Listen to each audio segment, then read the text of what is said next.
Fala galera, tudo bom? Bem-vindo ao podcast. Hoje a gente vai falar sobre o livro No Rules Rules, que traduzindo seria Sem Regras, o livro Sem Regras, algo assim. Que é basicamente um livro sobre o Netflix, foi escrito pelo CEO do Netflix, o Reed, e uma professora de MBA da INSEAD, que é uma das maiores MBAs do mundo. E é muito interessante o Netflix, eu não conhecia, na verdade, a história da empresa, sabia que eles começaram vendendo DVD, mas não sabia muito além disso, né? E realmente é uma empresa excepcional. Acho que vocês vão gostar bastante do podcast de hoje. Então, só para ter um pouco do contexto, né? Todo mundo conhece o Netflix, mas o Netflix começou na década de 90, então é uma empresa bem antiga já. E eles começaram basicamente enviando DVDs por correio para os americanos em troca de pagamentos online, né? Enquanto que a Blockbuster eles perceberam que esse modelo da Blockbuster de você ter que esperar estar disponível na loja um DVD ou um VHS não estava funcionando muito bem. Então eles começaram nesse modelo, mas começaram de maneira bem modesta. Inclusive, bem no começo, o Netflix tentou se vender para o Blockbuster por $50 milhões. E o Blockbuster, que todo mundo sabe, faliu, não existe mais. Todo mundo deu risada do Netflix. Falou, como assim? Essa empresa não vale $50 milhões. Hoje o Netflix vale $200 bilhões. Então, realmente, o pessoal do Blockbuster deve estar chateado. E o livro se baseia nos princípios na cultura do Netflix. Então o Netflix conseguiu se adaptar muito bem. A gente tem algumas empresas famosas como Blockbuster, a Kodak, o Xerox, que era uma empresa gigante na década de 70 e hoje só faz cópia, que não conseguiram se adaptar à modernidade. Então, como o Netflix conseguiu se adaptar, eles começaram vendendo DVDs por correio, se tornaram uma plataforma de streaming com conteúdo feito por outras empresas, como a Disney, como a Universal, e hoje não só é uma plataforma de streaming, mas é uma grande produtora de conteúdo. Inclusive já ganhando Oscar, a gente tem House of Cards, Narcos, Stranger Things, The Crown, Roma, vários filmes, várias produções de excelente qualidade do Netflix. Então eles basicamente trocaram 3 vezes de maneira bem grande o modelo de negócio. Então como eles conseguiram se tornar essa potência? Então são 3 princípios que eles falam. Densidade de talento, número 1. 2, candor. Acho que seria a tradução, candor. Eu vou falar um pouco mais sobre isso. E terceiro, remover controles. Então vamos começar com a densidade de talento. O Netflix é uma empresa de tecnologia e depende em grande parte de engenheiros de softwares. E no começo eles precisavam, no Vale do Silício, a realidade é que é muito difícil você atrair programadores bons, né?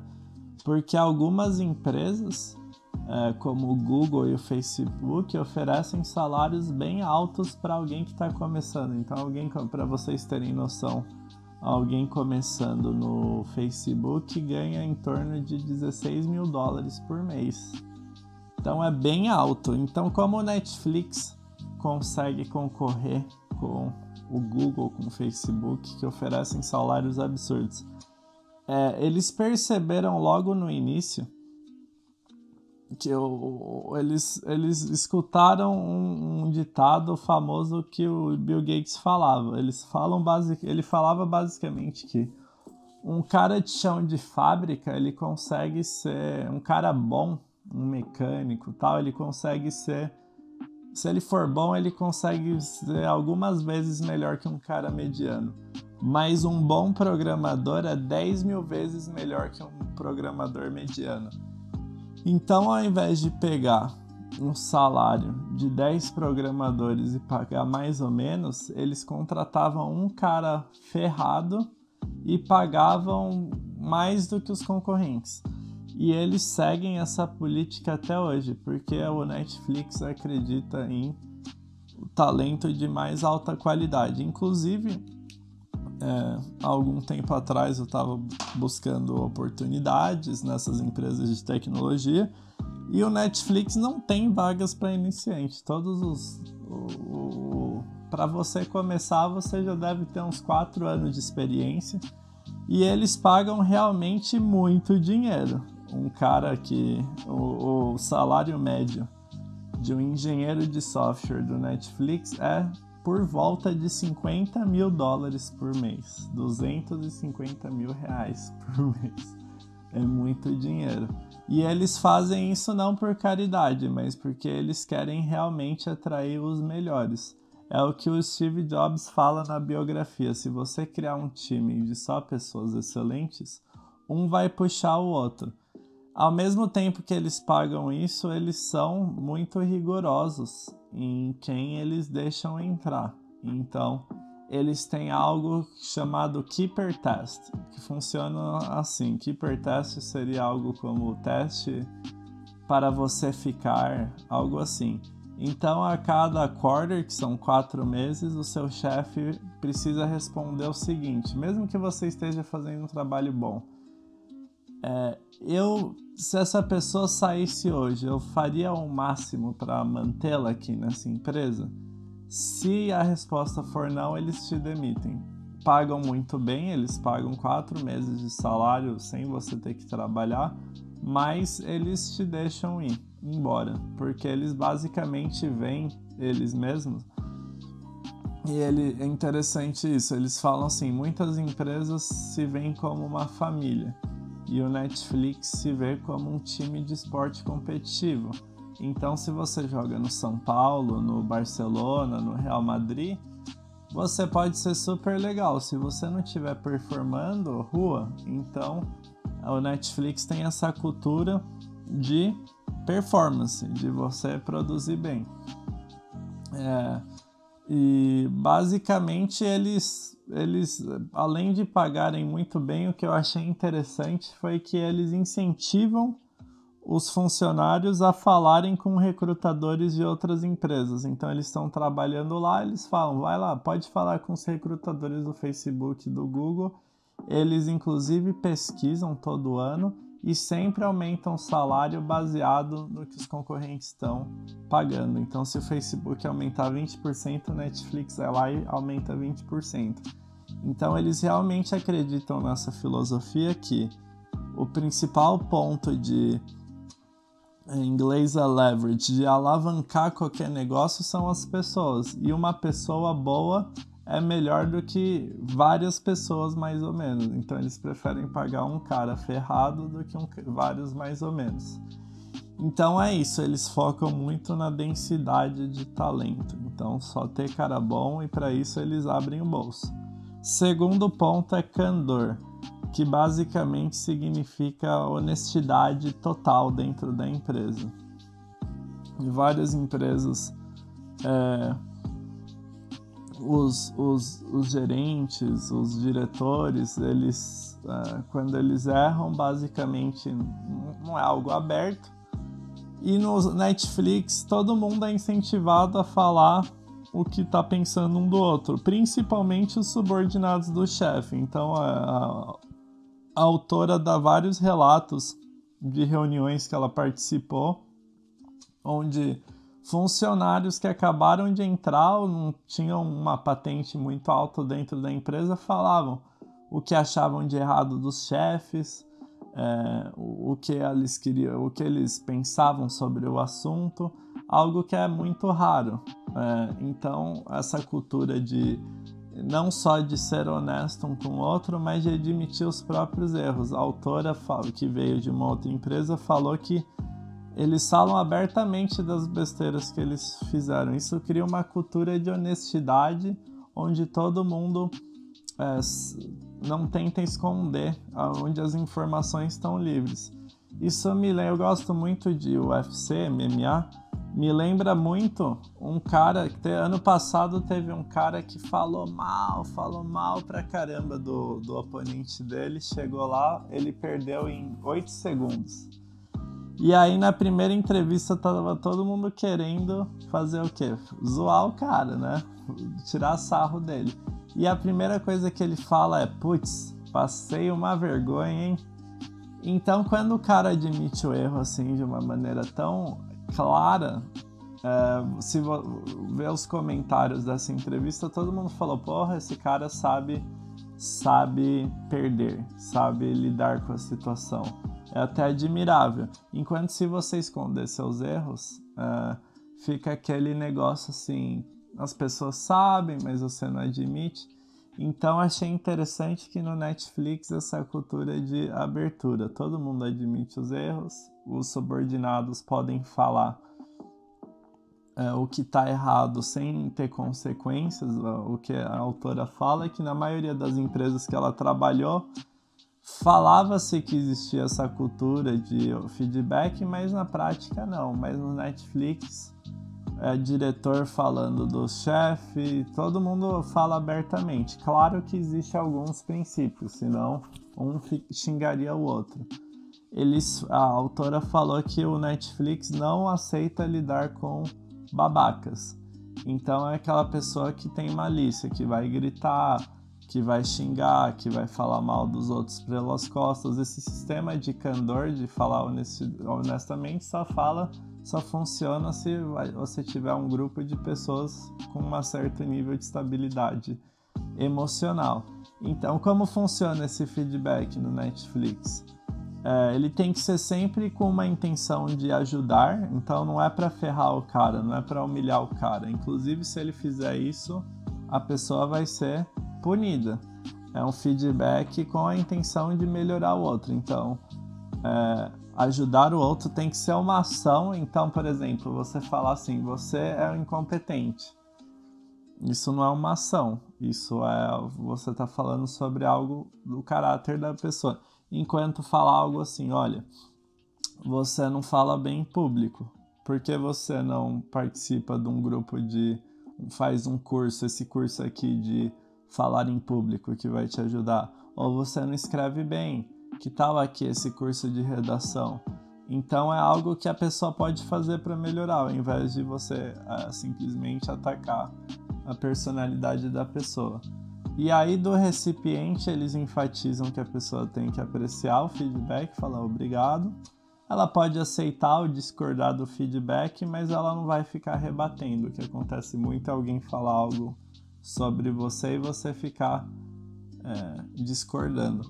Então achei interessante, ela dá vários exemplos no livro de várias situações, não vou entrar em detalhes aqui, mas onde é bem claro que a empresa é direta, é bem estilo americano. Os caras não escondem, se acharem que você tá fazendo alguma coisa errada, seus parceiros vão falar. É como se fosse um time de futebol. Se você não tá, sei lá, num time como o Barcelona, o Real Madrid, onde a competição é altíssima, se você não estiver performando, até os seus companheiros vão chegar e te dar um toque.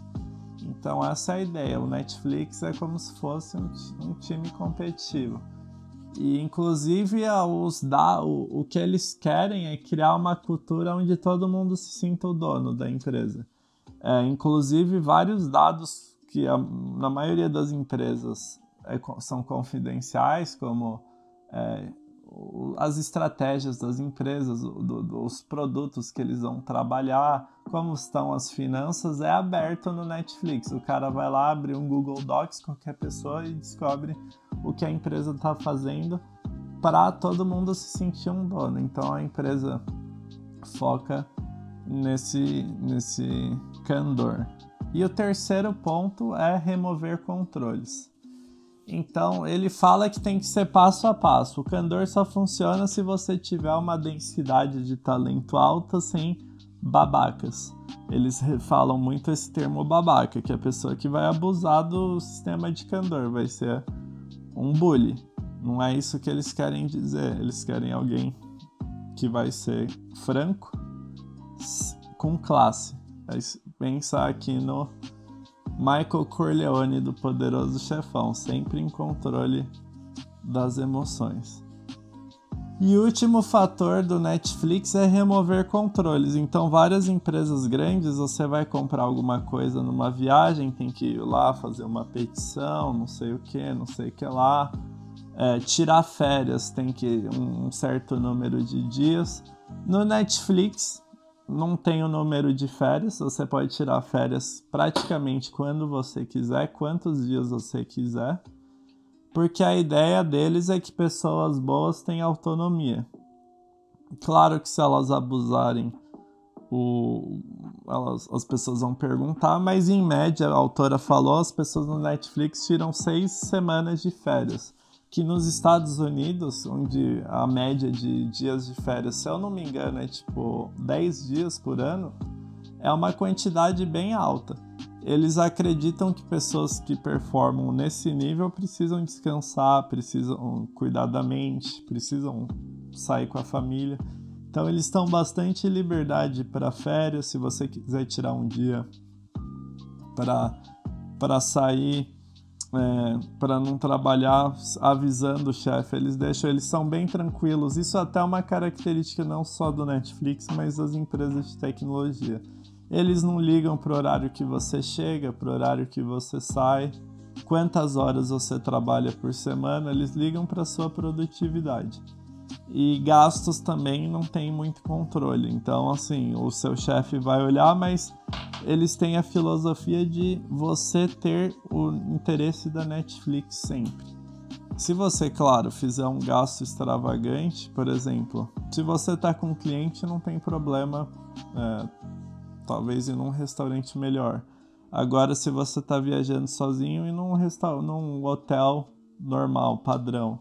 Então, eles querem que você tenha autonomia para remover a burocracia das empresas grandes, de ficar pedindo permissão para tudo. Uma vez que você tem pessoas boas e uma cultura de ser franco, candor, você pode começar a remover os controles. E aí, a última coisa que eles falam no sentido de remover controle é você não administrar a empresa. Então, eles lideram pelo contexto. O que significa isso? A autora dá um exemplo de você criar um filho.